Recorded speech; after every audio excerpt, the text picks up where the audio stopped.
Chittagong marine academy দক্ষ Mariners তৈরির পাশাপাশি রাজস্ব আদায়ের কারখানা বলে মন্তব্য করেছেন নৌ পরিবহন মন্ত্রণালয়ের উপদেষ্টা অবসরপ্রাপ্ত brigadier general doctor M Sakhawat Hossain. সকালে দেশের প্রথম মেরিন একাডেমি পরিদর্শনে গিয়ে ক্যাডেটদের সালাম গ্রহণ শেষে একথা বলেন তিনি।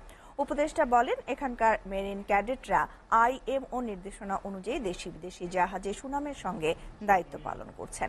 মেরিন একাডেমিতেও নানা অনিয়ম ঝামেলা রয়েছে, এসব অনিয়ম নিয়ে আলাপ আলোচনা চলছে। এ সময় নৌ উপদেষ্টাকে কাছে পেয়ে একাডেমির কর্মকর্তারা তাদের বেশ কিছু দাবি ও অসন্তুষ্টির কথা তুলে ধরেন। শিগগিরই এই বিষয়ে ব্যবস্থা নেওয়ার আশ্বাস দেন নৌ উপদেষ্টা। এটা আমরা অনেকেই চিন্তা করি না, আমরা শুধু মনে করি যে এক্সপ্যাট্রিয়েট রেমিটেন্স, কিন্তু আসলে যে এইখান থেকেও যে কত রেমিটেন্স আসছে আমাদের যারা বাইরে চাকরি করছে বা শিপে আছে, প্রাইভেট শিপ হোক, সরকারি হোক, বিদেশি শিপ হোক, দে আর আর্নিং ফরেন কারেন্সি। এটা একটা ফরেন কারেন্সি আর্নার মেশিন।